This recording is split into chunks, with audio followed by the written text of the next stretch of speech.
Okay, so we'll finish up hypothesis test, or finish up hypothesis. We'll work through some examples from the practice exam today. I'll go over some old stuff and then probably a little bit of hypothesis testing at the end.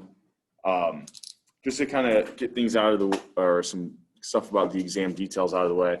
It's on Canvas right now. You can take any time today or tomorrow. Once you start, you'll have 90 minutes or an hour and a half to complete it. So that means you have to start it by,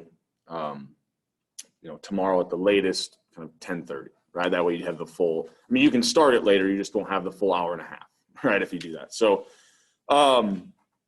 the materials I would have for it, the formula sheet, Z tables, standard normal tables, and then the T tables, you'll need all of those in taking the exam. For the short answer portion, you can upload an Excel file, Word file, pictures of your work.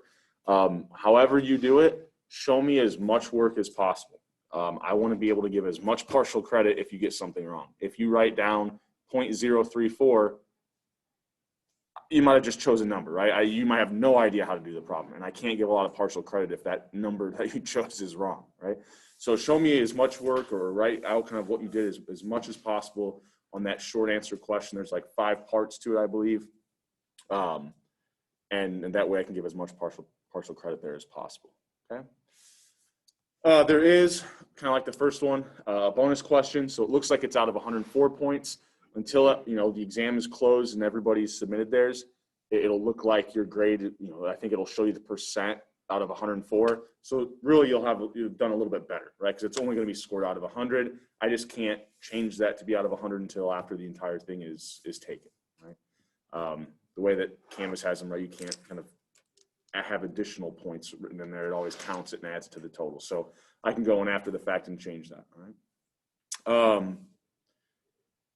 Let me think if I missed anything. Any other questions just kind of about the logistics or kind of details of the exam, not anything related to content or questions on practice exam problems? Okay. All right. So are there any specific questions that you have? I can start out with any specific questions. Otherwise, I've got a kind of few that I think I'll probably work through. But I want to make sure if anyone has specific problems I want to have a question on. Yeah. Do the critical values, like at the 10%, 5%, and 1% ever change? So let's see if anybody can answer that. So do they change for, huh? I guess that's for the Z-scores specifically. Yeah, so for the Z-scores, if we're using the standard normal distribution, if I look up those same 3 alpha values, I'm always going to find the same 3 Z values or the same 3 critical values, right? What numbers are these? Oh, so just a question. We haven't started on a practice exam yet. When we do, it'll be on practice exam B. So sorry, say that again. What values are those? Is it like 1.64? So one real easy way, and we can round them into the second decimal, but one real easy way to define the standard normal values that you'll be using for critical values. If I want the area in the tail to be 0.1, 0.05, or 0.01, right? If I go down to that very last row, remember, oh, come on, there we go. Very last row gives me those 3 values that would come from a standard normal distribution, right? Because the degrees of freedom was infinite, that student T distribution would actually be the standard normal. It's just that in practice, we can't actually have an infinite degrees of freedom because that would mean we'd have an infinite +1 sample size. So this row really can just be used as these are the standard normal values. Yep. So those critical values should always be the same. And if we look at the second decimal, it'd be what? 1.29, 1.65, and 2.33. Because if we use the actual standard normal table, we'll be in between 2, and we'll always take the higher. Yeah. Do you remember the example where you had the degree of freedom? That wasn't like a specific one on there? I will not give you, I think I mentioned it when we did that, I will not give you one in the exam where you can't find the exact degrees of freedom on that student T distribution. Yep. Now I want to point out the left and so those critical values are always the same, but they're different for a left and a right-tailed test, right? For a left-tailed test, we said the critical values are on the left side of that distribution, so they're always negative. Right-tailed test, they're always on the right side, they'll always be positive. Two-tailed test, we'll have pairs, and then the values actually change because alpha is the total area in our tail, or tails if we have 2 tails. So then we had alpha divided by 2, and so then the numbers kind of change a little bit. Now for the student t, are the critical values always going to be the same? No, right? Because look, they're different for all these different degrees of freedom. But yeah, for that standard normal distribution, and we'll get this kind of out of the way right now, actually. I was going to go over this later, but because we're talking about it, we switch a dot cam real quick. So when do we use that standard normal distribution? For confidence intervals or hypothesis testing, anytime we're looking at a sample proportion example, or we have a sample mean with a known population variance, right? So this is kind of just a reminder, this is our population variance. Anytime we see a hypothesis test or confidence interval example, with those, we use the standard normal or the z-tables. The only time we need to use the student t-tables is when we're dealing with a sample mean where we only have a sample variance. Right? Well, that doesn't even, almost looks like a z. This should be a t. Right? Okay. Any other specific questions or on a problem or just a general idea? I think I know, but we could just go over it one more time for the z-tables, t-tables, because you might have just got a little confused there. Okay. So the student t or the standard normal, that's when we're only using the critical values, and that's when you have a sample. Sample and only sample variance. So if we only have the sample variance, right, that's when we use the student t. Yep. And it'll never be for a proportion, right? Because for the proportion, it's kind of in there. If we think about when we were calculating the standard deviation of our sample proportions, right? If we're doing it with hypothesis testing, we're using that assumed true proportion. However, when we were looking at, say, the sample means, and actually I didn't even write this notationally correct, right? Because I was using the sample variance to calculate that standard deviation, that's the whole reason I have to use the student t, right? Because within that standard deviation of my sample means, I'm using a sample variance. Whereas when I'm dealing with a proportion, I don't have to, right? I'm actually using, yep. So the only time we use that student t is if we have a sample mean and we only have a sample variance. Or every time I say only have a sample variance, it could be I only have the sample standard deviation, right? Because if I know one, I automatically know. If I have the sample variance, I have the sample standard deviation. Any other questions? These are good. I like when you guys have questions. Okay. All right, so I'm gonna go over a couple things I'm gonna start on practice exam B. We're gonna do some, sorry. So we're gonna do some old stuff on practice exam B, and then I'm gonna switch to practice exam A because it has something that I wanna kind of work through with you for hypothesis testing. Okay? So let's go back. Oop, I already have these bolded because I was doing this yesterday. There we go. All right, so let's say we start out, we're going to have this uniform distribution example, okay? So I've got this waiting time variable x, which is uniformly distributed, and its minimum is 15, and its maximum is 75, okay? So if I was approaching this to make the formula sheet as useful as possible, anytime you have these uniform distribution examples, and I could, I can't write on my screen here, so I'm gonna rewrite this down. So we've got this uniformly distributed variable, 15 to 75, right? So what we should be thinking about visually is we have this variable x, and our uniform distribution was basically just a rectangle, where it started at the minimum and it ended at the maximum. Right?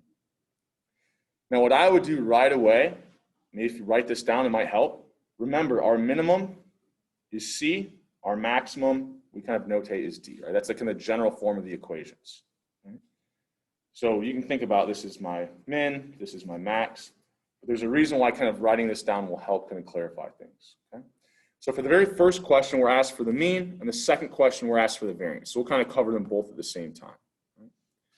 So we go to our formula sheet. First of all, we just have a reminder. Hopefully we don't need this reminder at this point, but the standard deviation is always just the square root of the variance. Okay? The next set of equations are all for my uniform distribution. I've got my mean and my variance equation right here for the uniform distribution. So the reason why I said to identify the minimum and the maximum as C and D is because the kind of general form or the general notation of the way this is written is using C and D there, right? If it helps, if you want to print your formula sheet out, cross out C and D, and everywhere there's a C, write minimum, and everywhere there's D, write maximum. That'd be another great way to do it, right? But this is just kind of the general notation, okay? So if we want the mean, this was really intuitive, where we said, for the uniform distribution, all I'm doing is looking for that middle value in between my minimum and my maximum, okay? So when I'm calculating that mean, right, I've got my formula right here, my C and my D, so 15 plus 75 divided by 2, right? And I think that should be 45. Okay. For the variance, right, once again, we can follow this formula. My D value is 75. My C value is my minimum, or 15. I'll square that and divide it by 12. That just always is going to be the variance when we're looking at a uniformly distributed variable, okay? And since I've identified those formulas, I'll make this a little bit bigger for us so we can see it a little bit easier, okay? Any questions on that up to this point? It shouldn't be too bad. Hopefully, those first two problems look similar to the exam. Well, not hopefully, they will look similar to the exam, but hopefully those are easy points, right? Hopefully these are some of the easier questions. Any questions on that? I want to make sure everybody's getting those right. When I look at the breakdown of the exam, I want to see hundreds for those first two. Okay. I want to see hundreds for all of it, but for sure for those first two, they're the easy ones. So the next question, and I'll go back to the exam here in a second, says, okay, so what's the probability, and I'll use a different color here, that we see the wait time be 50 or greater, right? So visually, that's the area we're thinking about right there, okay? Well, one thing that I didn't identify that I could have done very, right away is I automatically know the height of this distribution. We said the height of this distribution, I'll show you in the formula sheet where it reminds us, is always 1 over D minus C, or 1 over the max minus the min, 1 over the range. So here for us, that's going to be what? 1 over 75 minus 15, or 1 over 60. Right? So I've got the height of this distribution. Well, the area I'm looking for is just the area of a rectangle. This is one I said if you draw this out, it's a lot easier to think about. I've got the height, which is 1 over 60. If I multiply that by the width, well, I'm going from 50 to 75, right? Because I can't go maximum 75, I can't go any higher. So what's the length of that interval? Well, I can subtract 50 from 75, or this one's kind of easy if I look at this, it's 25 width, right? So once I kind of get this, I should get, I believe, it's 0.42. Okay. Now, going into this ahead of time, if I had drawn this out, at least for me, it's very easy to see that this area has to be less than what value? Well, if the mean is 45, the area to the left and the right of the mean should be 0.5, right? Just like the normal distribution, it's uniform is symmetric around the mean, so it exactly splits it in half. Okay? So right away, I knew it was going to be less than 0.5. And honestly, I mean, 50 is pretty close to 40. It's pretty close to that mean. I probably could think this area, yeah, it's less than 0.5, but it's probably going to be pretty close. Sure enough, 0.42, we're pretty close to 0.5 there. Okay? Now, if I'd given you different answers, it probably wouldn't have been as easy to kind of rule some of these out. But if I look at the exam here, practice exam B, is the one we're working off of, remember? Well, first of all, I'm looking for a probability. I can rule A out right away, right? I then said, oh, well, I'm looking at something that's to the right of the mean, so I know the area is less than 0.5. I can rule this one out too. And then if I'm choosing between C and D, well, I don't know how close, fit in terms of the probability, but if I'm just going to guess here and don't want to do the work, I'm probably going to guess D, right? We said it's probably going to be an area pretty close to 0.5. Sure enough, once we do the math, we end up figuring out that the answer is D there, okay? Sorry, I didn't write down the variance either. If anyone was calculating that with me, if we entered that equation into our calculator, we should get 300 here. Okay? And then we had the mean being 45. But all these are on the answer key as well that's up on Canvas. Now, the only other thing I could ask you to do, and this is where read the exam questions carefully, I could have, instead of asking you for the variance, I could have asked you for the standard deviation. Well, once I calculate the variance, how do I find the standard deviation? It would just be the square root of the variance. So if the variance was 300, square root of 300. Okay. It's the only other kind of wrinkle I could throw at you there. All right. Any questions over anything up to this point? Okay with this? So this next one I'm going to alter a little bit. All right? I'm going to change this question. So instead of the probability that they wait between 30 and 45 minutes, I'm going to say what's the probability it's between 30 and 45, or what do I want to do? I'll do 60 and 75. Whoops. I'm thinking in not words, okay?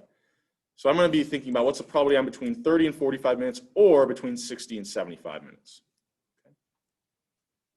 So just to make this a little bit easier, I'm going to redraw my uniform distribution so we don't have as much stuff to kind of look at and going on.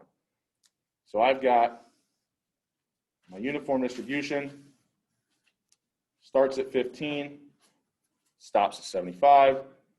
We said the height was 1 over 60.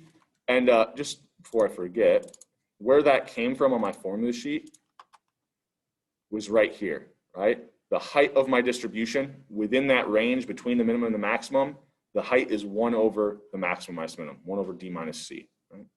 Which we already talked about kind of finding that in the previous problem.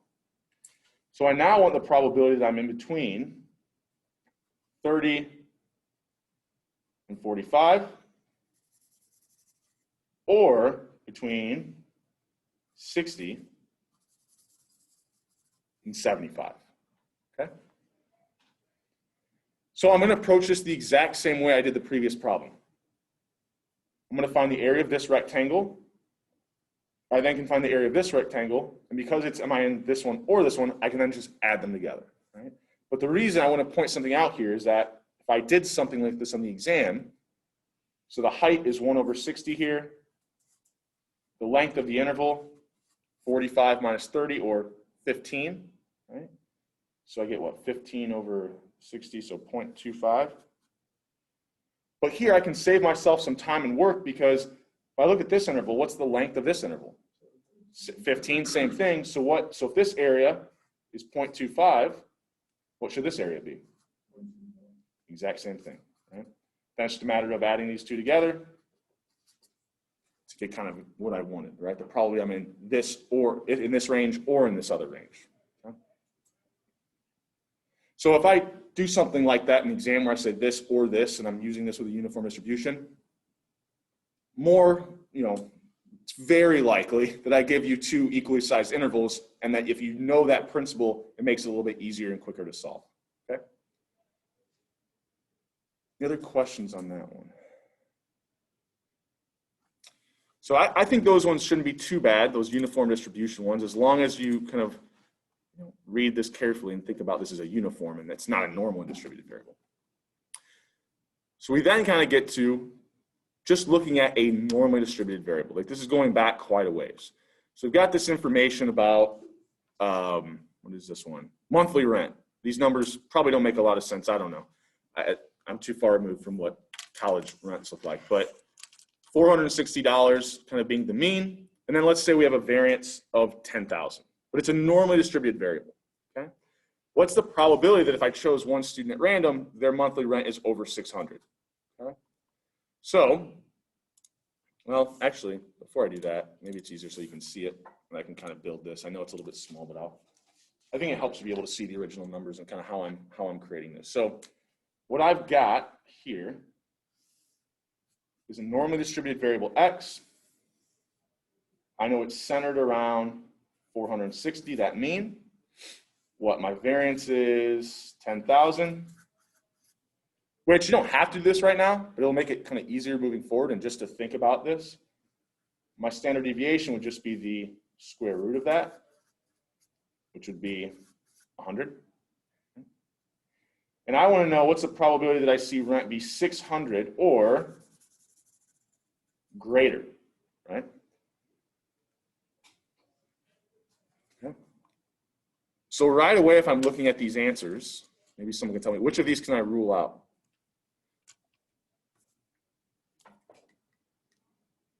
A and B, Yeah, why? 0 is greater than 0.5. See, I don't even need to teach, right? So if I think about the mean, it should exactly split this distribution in half. So the area to the left and the right of the mean should be 0.5.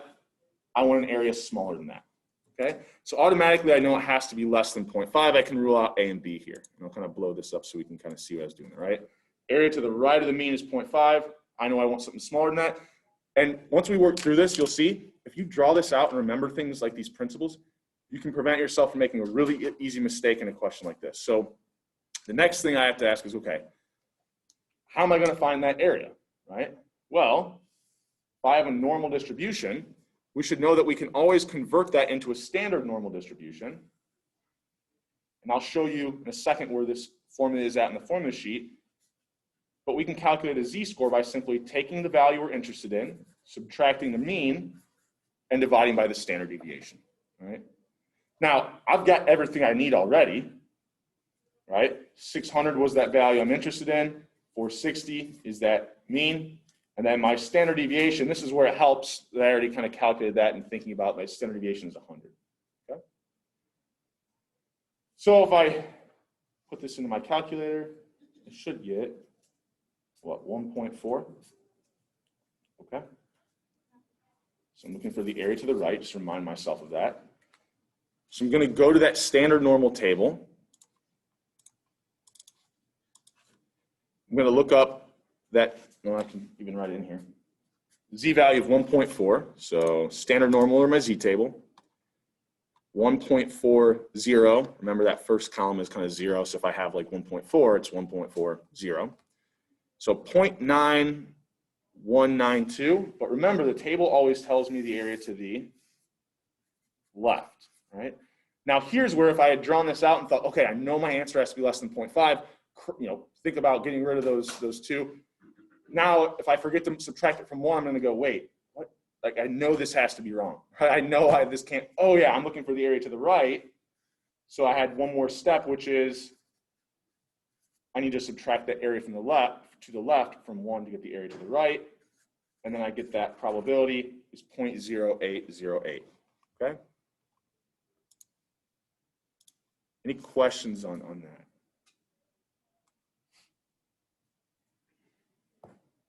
Okay. Okay with this? Yeah. The Z table shows area to the left, and the T table shows area to the right. Yes. Yep. The T tables are, it's a little bit different because with the T tables, yes, it is thinking about the area to the right, right? But it's not as like detailed as the standard normal. So we really don't, it is the area to the right, but it's not used quite the same. But yes, the T tables look at the area to the right here. Now, if I wanted to switch that, I could make it look like it's looking at the area to the left, which it would be all these same values, but negative, right? So it doesn't really matter that it shows us area to the right. We have all the information we need. Okay. Any other questions on that before I keep moving here? All right. What's the probability that we see rent be less than 400 or greater than 520? Okay. So we're going to have the same sort of setup on this one. Right? But now,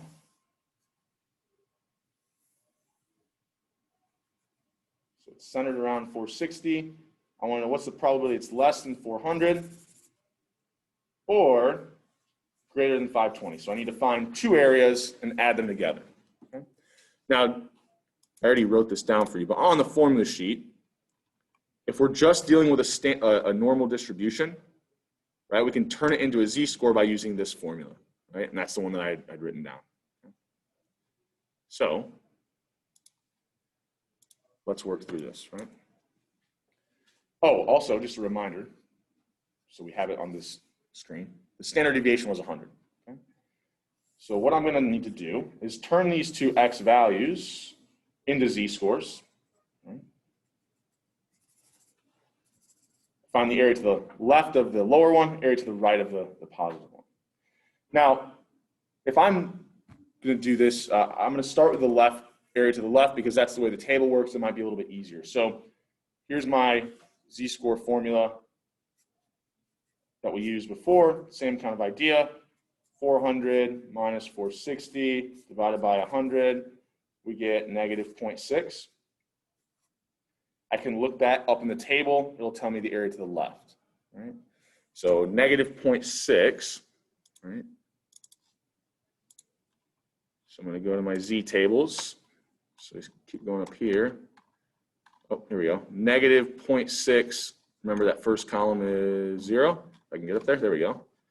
So, excuse me, negative 0.6, 0, 0.2743. Right? So we've got, if I can get this thing out of the way, 0.2743. Okay, so I've got one area. But here, if I remember principles of this standard normal distribution, let's look at these numbers real quick. How far away is 400 from 460? So it's 0.6 standard deviations below.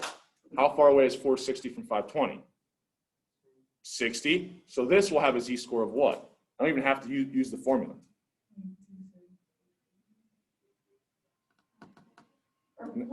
Not 0.4, right? Because it's the same distance, it's going to be the same number of standard deviations away. It's just that instead of being below the mean, this one is above the mean. Yep. Yeah, don't get confused. Think about areas having to add up to 1. No, I know where that was coming from. Right? We're thinking about these values of the same distance away from the mean, so that z-score should be the same. It's just one is negative because it's below and one's positive because it's above. Okay? And you guys on Zoom aren't getting all my hand gestures here, but they're helping, I hope. So we've got the area to the right being the exact same. Now it's just a matter of adding these two together, or I could multiply by 2 if I wanted to. It's actually kind of similar to what we were doing with two-tailed tests, really. So I was doing this for a reason, so it was kind of setting us up, right? So I don't know, if we add those together, we get what, 0.5486, if I'm doing math in my head correct here. Oh.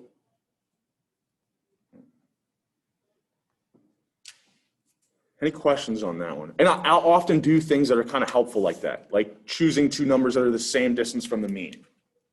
Or another thing that I'll sometimes do, hint, hint, is if I think about this, I could have maybe changed this to what's the probability it's below 400 or above 460, which then makes finding the area to the right a little bit easier, because if I'm using the mean as the cutoff value, the area to the right should be, you don't even have to turn that into a z-score and look it up, but you should know it's 0.5. So I'll sometimes do things like that too to make those a little bit easier.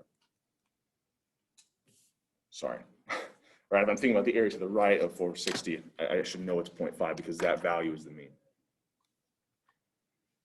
Any questions on that one? Okay. So the next one's, right. So this is going to be, I hope, a very easy question, but also important because this is one point in the exam that I can't really prevent 7 and 8 from being linked together. So there is going to be some cascading error that could occur if we don't understand 7. Now, just because I get 7 wrong, I could still get 8 correct, and I'll kind of show you why, but depending on how you work through the problem. So let's say I then take that normally distributed variable and I sample 25 students from it. I calculate the sample mean. What will the distribution of that sample mean be? Well, we should always know that the distribution of my sample means should always be, so I think about my sample means, as long as I sample from a normally distributed variable or I have a sample size over 30. Here we didn't have a sample size over 30, but we did sample from a normally distributed variable. And I'm never going to try to trick you on the exam. When you're thinking about the distribution of your sample means, for the sake of what we're doing, it'll always be normally distributed. And the mean of that sample mean distribution should always just be whatever the population mean was from the data you sampled from, which for us was that 460, right? We also know, and this is actually on the formula sheet, so I'll show you where in a second, that our standard deviation of our sample means is going to be the square root of the original variance of the data we sampled from divided by my sample size. So here, and actually I can't remember if this question asked for the standard deviation of the variance, but either way we can work through this, right? So the variance divided by my sample size, okay? So this is the square root of 400. Hopefully that's not an easy one. It is. I was going to say that's probably one I'm overthinking, right? Okay. So my standard deviation should be 20. Now, if I had asked for the variance, which I think maybe is what I did in that one, well, if I know the standard deviation is 20, what should the variance be? Well, it would have been the exact same thing. I just wouldn't have taken the square root. And I believe that is where we get that 400, right? That's the variance. So, remember, your distribution of your sample means, the mean should be whatever the mean of the data you sampled from was. And the standard deviation is where kind of you have a little more work to do, which is take the original variance, divide it by the sample size to get the variance of your sample means. If you want the standard deviation, you then have to take the square root, just like we would for any other kind of example. But you are reminded of that, and I'll switch back to that in a second. You are reminded here that if you want this variance of your sample means, it's just the original variance over your sample size. And you're even reminded that if you want the standard deviation, to take the square root. So that's kind of what these equations are for, the distribution of our sample means. Okay? Any questions on that one? It shouldn't be too bad. All right, so what if I want to know the probability that rent is greater than 475 but less than 500? Okay? So greater than 475 but less than 500. So greater than, I'm going to put 475 right here, 500 right here, and I want the area kind of in between. Okay. Well, I probably shouldn't have put this here, but I've got an idea. So we know that our standard deviation is 20 here. Okay. So what I need to do, once again, I have a normal distribution. I can turn that into a standard normal distribution. Right? Once I do that, this value of 475 and this value of 500 will equate to certain z-scores, right? And then I can kind of work through how we would find this area once we have the z-scores. So and I'll show you in the formula sheet in a second, but the equation that we have for that z-score, if we're looking at a sample mean, well, now we're just taking the sample mean, subtracting the population mean, and here we're dividing by the standard deviation of our sample means. Right? So if this makes sense to me, I could just plug 20 in here, right? Or if I hadn't calculated this ahead of time, the standard deviation of my sample means, the equation for that is the square root of the original variance over my sample size. Right? So, I could plug 20 in here, or I could plug in, what was it, 10,025 for my population variance and my sample size. And we have that equation, just so that we can find it, up here. So this is how I turn a sample mean into a z-score. Right?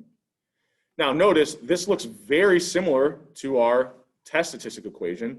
The only difference was when we have a test statistic, we have to use an assumed true mean, as opposed to an example like this, where we actually knew the population mean of the data we sampled from. Okay?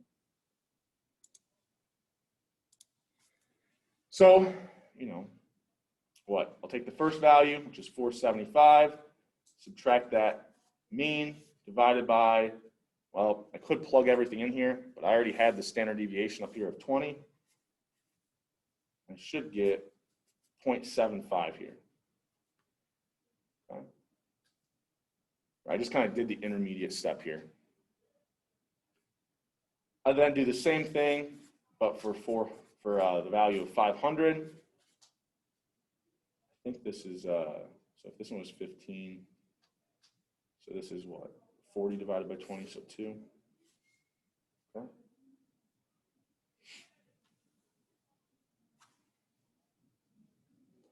Any questions up to this point?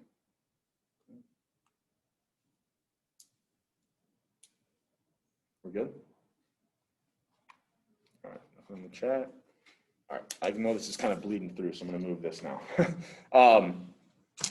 Okay, so now what we do, remember, if we ever want the probability of being in between two values, I find the area to the left of that lower z-score using the table. I then find the area to the left of the higher z-score using the table. I subtract the smaller area from the larger area, and I'm left with what's in between, which is what I wanted. So it's kind of like the table's going to tell me the probability of seeing a z-score of 2 or lower, the probability of seeing a z-score of 0.75 or lower. So if I want the probability of being in between the two, I'll subtract that probability being less than 0.75 from the probability being less than 2, and I'm done. So 0.75 and 2 are the values we need to look up. Go to that z table, maybe? Nope. Come on. Okay, there we go. Hopefully this video pops up here in a second. I gotta switch this over now. Okay, so 0.75, I scroll down here, 0.75, 0.7734. So this blue area we had was 0.7734. We then look up 2, so 2.00, 0.9772. So this red area, 0.9772. And now the kind of final step is I take that larger area, I subtract the smaller area, I get what, 0.2063. I'm doing math in my head, correct? Yeah. Confused me for a second. Yep. You just said the opposite of that. Sorry, what did I say? Smaller from the larger, but you're good. So you'll subtract the smaller probability from the larger probability, right? So subtract 0.7734 from 0.9772. Yep, I might have said it back. But the visual makes it a little bit more clear, right? So that, yeah, if you can't, if that was a little bit too small, I'll kind of leave this up here. So are there any questions on this one? Now, one thing I could have done in this, if I think about the original problem I had, what did I know this probability has to be less than right away? Well, think about the area to the right of the mean would be 0.5. This is going to be something definitely smaller than that. So I could have ruled out some answers if I was kind. Yeah, I could have ruled out C and D right away. Right? Any questions on that? I'm going to switch gears here a little bit. Okay. All right, well, I'm going to switch over because I want to work through an example where we use the student T distribution. So I'm going to switch over to practice exam A. I'm going to go all the way down to problem 15. Okay. So, oh, I wrote that. Wasted another piece of paper. So we've got what? A current survey of 30 dentists. So I'm just going to start writing things down. So I've got a sample size of 30. I found a sample mean of 145,000 as their starting salary. This is a 4. And I've got a sample standard deviation of 10,000. Okay. We don't know the true population mean or variance. So right away, I've only got a sample variance or sample standard deviation. So I should be thinking about, I need to use that student T distribution. Just writing that down there so I remember when I stop looking at these numbers. So if I want a 90% confidence interval, what should my alpha value be? Yep, alpha is the area outside my interval in decimal form, so 0.1. I then go to my formula sheet because I really have everything I need here almost, right? So here's my confidence interval equations. One where I have a sample proportion, and then one where I've got my sample mean and I know the population variance, and then here's the sample mean when I only have a sample variance or sample standard deviation. And it even reminds me, okay, if that's all you have, you need to use that student t-distribution. Okay? It also reminds me, oh yeah, I'm going to need to have one more piece of information, which is what's my degrees of freedom? So that's n minus 1. So in this case, 30 minus 1 is 29. So I'm going to look up that t-value that gives me alpha over 2 in the tail. Right? So here, if alpha is 0.1, what I'm kind of thinking about here for the confidence interval is I need to find that value that gives me alpha over 2 kind of on each side of my confidence interval. So 0.1 over 2 or 0.05. So 0.05 and a degrees of freedom of 29. So I go to my t-tables. The area I want in that tail is 0.05. Scroll all the way down to 29 degrees of freedom. 1.6. Is it 69 or 99? There we go.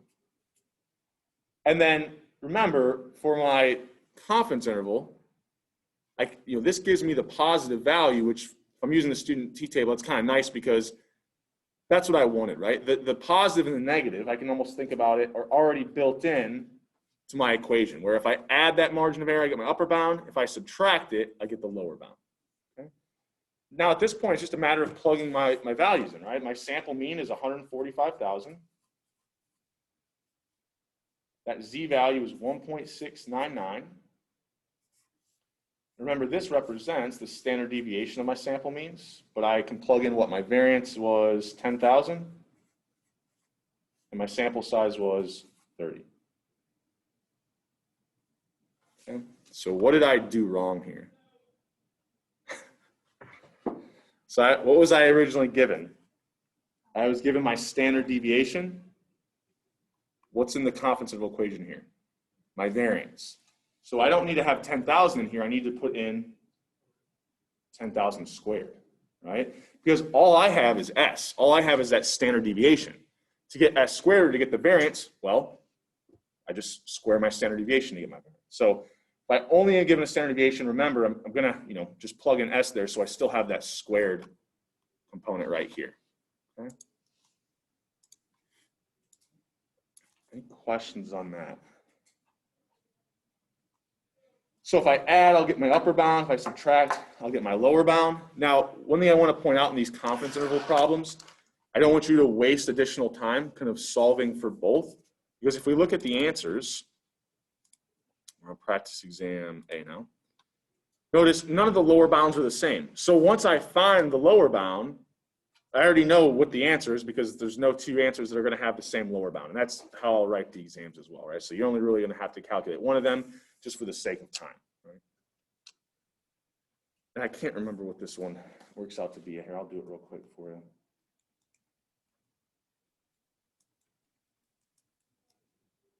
One, 4, 1, 8, 9. I believe it's going to be this one. Let me see. I probably use a little bit more of an exact answer here. Where is this? Yeah. Okay. So, any questions on that before we keep moving to some hypothesis testing stuff? Okay. Now, yeah, this is a good point to bring this up. On the exam, if you had forgotten, if I asked you to find a confidence interval on that short answer, if you had forgotten that squared, but you have all this written out, I am going to take like half a point off, right? But if you just write out the numbers, I have no idea. I mean, I have no idea if you even looked up a t-value, right? So make sure you're writing out as much as possible in those short answers to show me your work, because then if you make a small error like that, it's really not going to cost you near as much, okay? All right. So the next one is what? Suppose we see an article that says the average salary is $150,000, and I want to test for whether or not the true average salary is less than that. Now, all I have is my sample mean here, right? So what I'm going to do, whenever I have to identify a normal alternative hypothesis, I said for the exam, I'm I'm always going to tell you what you're testing for, and what you're testing for, or what you're trying to find, that's your alternative hypothesis. So here it's that, is that true mean less than 150,000, right? That's what the question says. So I then assume the opposite is true, which is that it's greater than or equal to that value. Okay. Now, from looking at the possible answers here, the value of 145,000, that was the sample mean I found. The sample statistic you find should not be in your null and alternative hypothesis. So right away, we should rule out A and C here. Okay. Now from there, why is it like, what would the question have to have, what phrase would it have to have had if D was the right answer? Different than, differs from, right? I'm looking for kind of that terminology. I didn't have that. So here, I know it gets a little bit tricky when you're writing it. Sometimes I'll accidentally write the greater than or the less than sign. On this one, as long as you remember, your sample statistic shouldn't be the value that you're testing for against, right? That's your evidence. That's the evidence you're going to use to like prove or disprove this assumed true value. So I can rule A and C out. And then, oh yeah, this different from or different than, that's what I'm identifying as a two-tailed test. Really could rule everything out here and kind of find B, even if I couldn't have written it down correctly myself to begin with. Okay. So what type of tailed test do I have here? We look at the alternative hypothesis. We've got a less than sign. Yep. So we've got a less than or a left-tailed. And if you need a little bit of help remembering this, right, this formula sheet, the second page, kind of reminds you, oh yeah, it doesn't matter if I'm looking at a proportion or a mean. If I've got a greater than sign, it's a greater than or a right-tailed test. Less than sign, less than or left-tailed test. Not equal to sign, two-tailed test. It even reminds you for the two-tailed test, whatever area you find in the tail, make sure you remember to multiply it by 2, right? Because we've got two tails for that two-tailed test. But, so that's kind of helpful. For this problem, we've got a left-tailed test. So automatically, what do I know? Which of these answers are the only ones that make any sense? Yeah, if I'm dealing with a left-tailed test, what I'm trying to do, and I'm using that student t distribution because we only had a sample standard deviation, trying to find this critical value that gives me alpha in the tail. Well, the mean of this distribution is still 0. It's like the standard normal distribution is a mean 0, but the variance is a little higher than 1. So for a left-tailed test, if I'm looking at small alpha values, my critical values are all going to be, kind of think about it as negative. Right? So A and C are the only ones that make sense here. From there, what I'm going to do is I'm going to look up, okay, at the 10, 5, and 1% levels, that's alphas of 0.1, 0.05, and 0.01. So I go to my student t-table.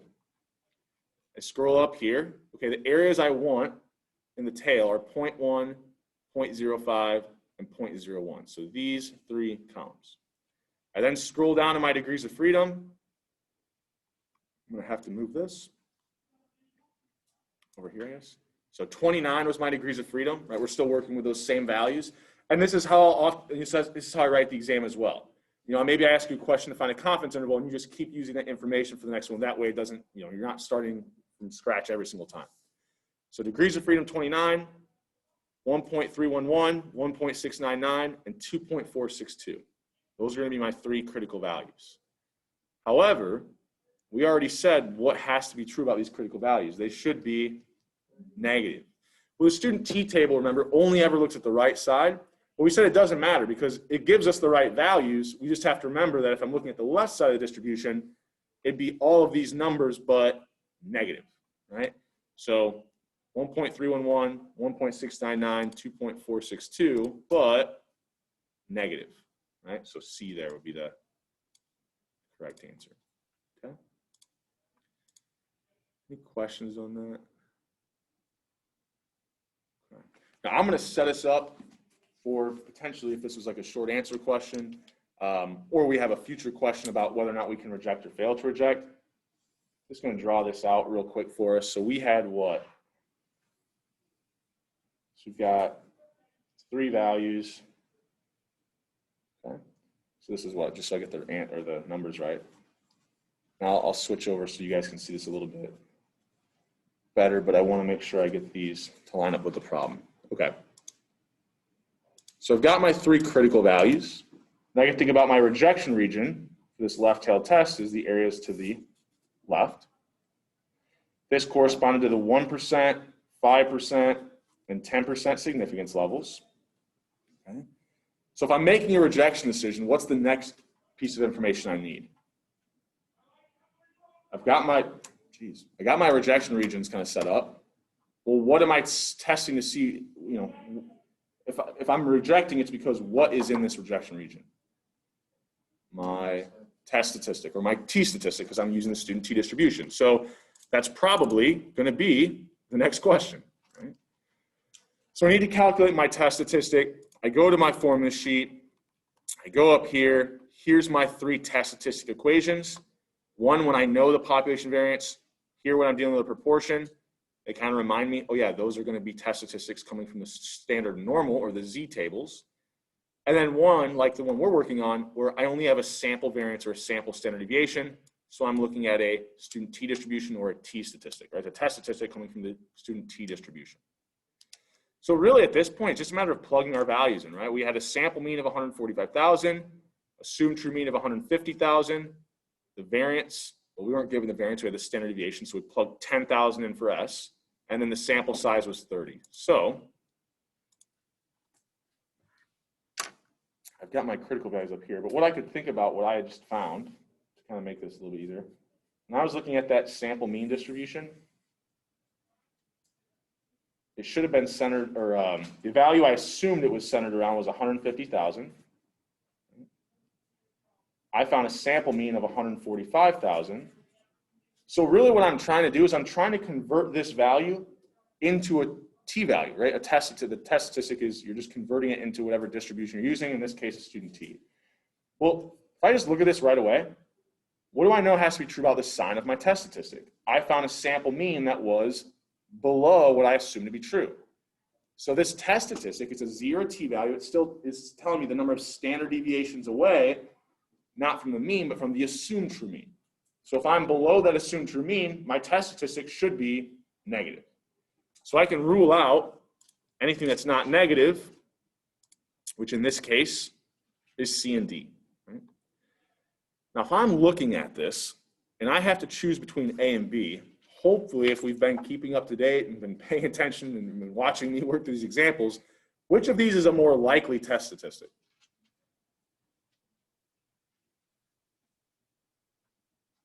If I'm looking at negative 273, that means that the sample mean I found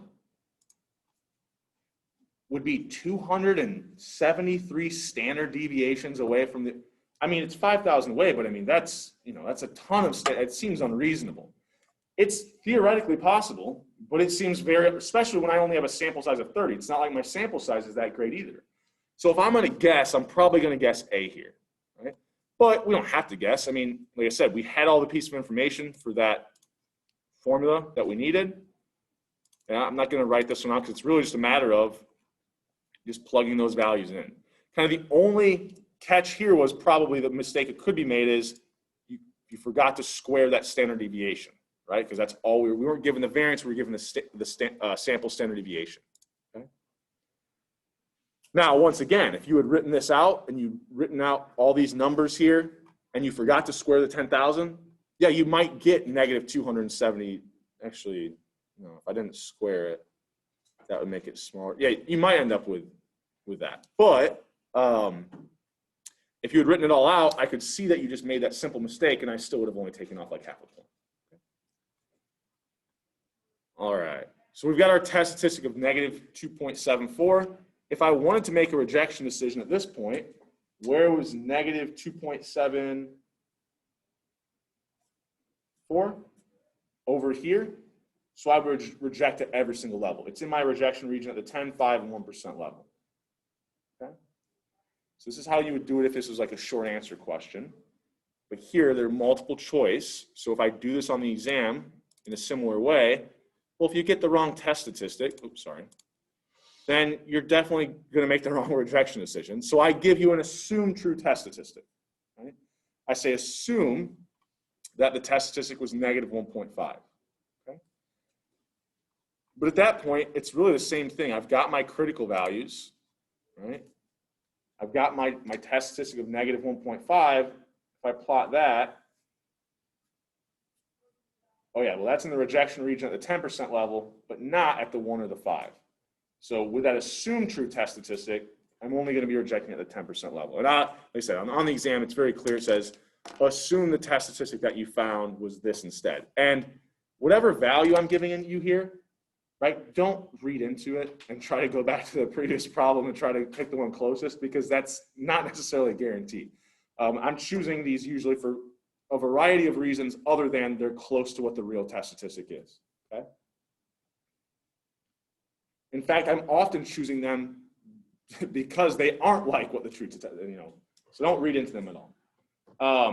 Any questions on this? This is also something I mentioned is when we're dealing with the student t-distribution for this exam, I'm not going to expect you to find p-values because we said we can only put them into ranges unless we use Excel. I went through a lot of Excel examples, so when it comes to a sample variance or sample standard deviation, if that's all you have, I'm more likely than not going to be asking for that critical value approach in those situations. Okay. Any other questions on that one before we keep moving? All right, so I really have like one big thing I want to get through, but I wanted to point something else that I think I forgot. So on this practice exam, it was more so that you could work through the problem and see that, okay, this is right, so then what would I do following? On the exam, another thing I'll mention is if you identified the null alternative hypothesis incorrect, like let's say I thought it was a two-tailed test, well then my critical values are definitely going to be wrong, right? So if I ever am asking you for to identify the null alternative, if the next multiple choice question needs to use that, like what type of tailed test would matter, I'll give you an assumed true null alternative hypothesis, right? So I might ask you to identify it, and then I'll say, okay, now assume that this is what it was. Right? Once again, don't read into that at all. It's, it could be this, could be what the answer was. It could be not what the answer was. But I do that so that you don't kind of get these cascading errors as well. Is that clear? Does anyone have any questions on what I was referring to there? Or understood that we're good? Okay. The other thing I really want to go through is 20 here. So let's say we had this same setup, but we, instead of taking a sample size of 30, we take a sample size of 60. Okay. So which of the following are going to be true? Well, I'm just going to walk through everything with what that would do. So remember, we have this equation, which is my test statistic.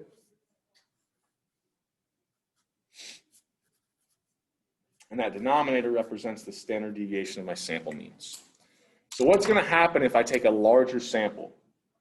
Well, if my sample size goes up, what's going to happen to that standard deviation of my sample means? Larger denominator, this fraction gets smaller. Yep. If the denominator now gets smaller for my test statistic, what's going to happen to my test statistic? It's going to get larger. And the reason why is if we think about, if I see something the same distance from the assumed true mean, so in that example we were working with, 145,000 was 5,000 away from 150,000. So I'm still looking at a sample mean that's the same distance away from the assumed true mean, but if I found that same sample mean from a larger sample, the standard deviation is smaller. So that same distance of 5,000 will be more standard deviations away, which is what my test statistic is. So my test statistic gets larger. What happens if my test statistic gets larger? Well, let's say we'll call this T1. This was my original test statistic. If it gets larger, right, what's going to happen to, we'll call this, here's my p-value 1. This would be p-value 2. Larger test statistic, right, the probability of seeing that or anything more extreme, my p-value is now going to be smaller, right? So my p-value gets smaller. And if my p-value is smaller, am I more or less likely to reject the null? Well, my rejection decision for the p-value approach is my p-value less than alpha? If the p-value is getting smaller, it's going to be more likely that I can reject the null. Okay? or more likely to reject. I can complete this thought. Okay.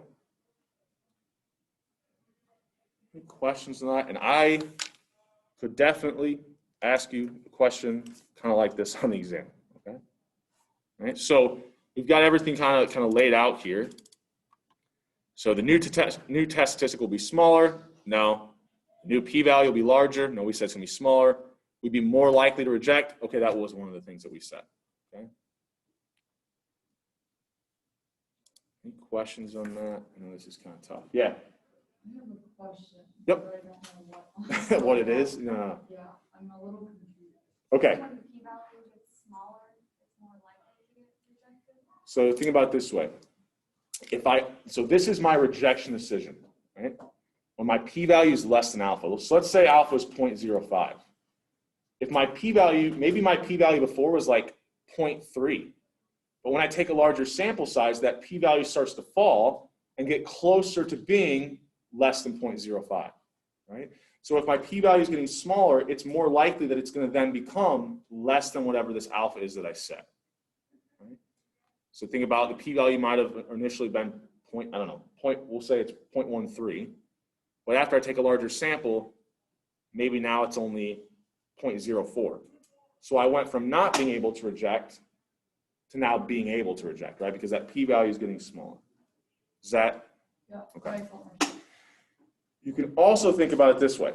If you don't want to think about it through the p-value, think about my test statistic. If I had a critical value, maybe my critical value for an alpha of, 0.1 was right here. Well, then when I take a higher sample size, it increases my test statistic. It's more likely that test statistic is in my rejection region. More likely that I reject when I take this higher sample size. Also, honestly, intuitively, if you just want to remember for this rejection part, if I take a higher sample size, I just have more information about the population. It's just going to be easier for me to be able to reject certain values. I have more information about what that true population mean actually is close to, right? So higher sample size will always make it so that we're more likely to reject. Smaller sample size, less likely to reject.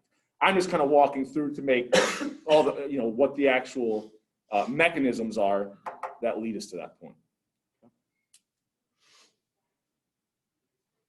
Another question. I know that this is tough, okay? So tough things are usually good places for bonus questions. I know this is tough. Any other questions on that one? Okay, where are we at in time? It's actually about, I've got everything that I've wanted to and more said.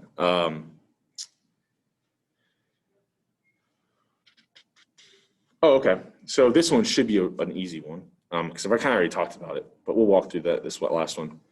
So let's say I was looking at the proportion of Ball State students who are in state. I find the sample proportion of what, 0.87, and I even kind of use that and use my sample size to calculate the standard deviation of my sample proportions as well. So, really what this boils down to, I might want to see if I can figure out, is it, different than what I say here. Oh, sorry, this was the reported amount. We found 0.81, right? So if I've got a sample proportion, what type of distribution should I be using? Student T or standard normal? Sample proportions, we always use. This goes all the way back to the beginning of class. So let's see, I'm sifting through all the old stuff. All right. Sample proportions, we always use Z, standard normal, right? And sorry, I was, if this was, this was just me showing you some other stuff, right? So anytime you know the population variance or you're dealing with a sample proportion, standard normal Z tables, right? Anytime you have a sample mean, but only a sample variance or only a sample standard deviation, I guess here you could write, right? You either have the variance or you only have the sample standard deviation, student T. Okay? If it was me, I might write this, print out the formula sheet and write this down, have this going into the exam as a quick reference so I don't have to keep pulling it from my memory. Okay? So I don't even know which one that is, right? Standard normal because we're looking at sample portion, so B there. Right? Okay. Any other questions for me about the exam or just a concept or an idea? Or... So I think through what we did today, I kind of showed you everything on here where we could use, the formula sheet. We worked through the uniform distribution. Here's our confidence interval. Now, we didn't go through every type of hypothesis testing or confidence interval example, but we know our equations are right here for our confidence intervals. Test statistics are right here. How to find the standard deviation and variance of our sample mean distribution. Now, one thing I didn't go through, but I know I've done probably like this in class. If I don't explicitly give you the sample proportion, but I say something like, oh, what was that last one? Maybe I say I took a sample of 100 students and I found 81 of them were in state, but I didn't give you the sample proportion, right? Maybe I told you instead, take a sample of 100, business stats students and find that 81 are in state. Well, what would my sample proportion be here? 81 out of 100, right? Huh? Yeah, oh yeah, 0.81, yeah. So, if I don't explicitly give you that sample proportion, it's this many out of this many, right? You're just taking the number of in-state out of your entire sample size. Okay? I probably won't ask you like a multiple choice question just to tell me what the sample proportion is, but if I wanted to make a problem harder, I might not include that directly giving you the sample proportion. Okay?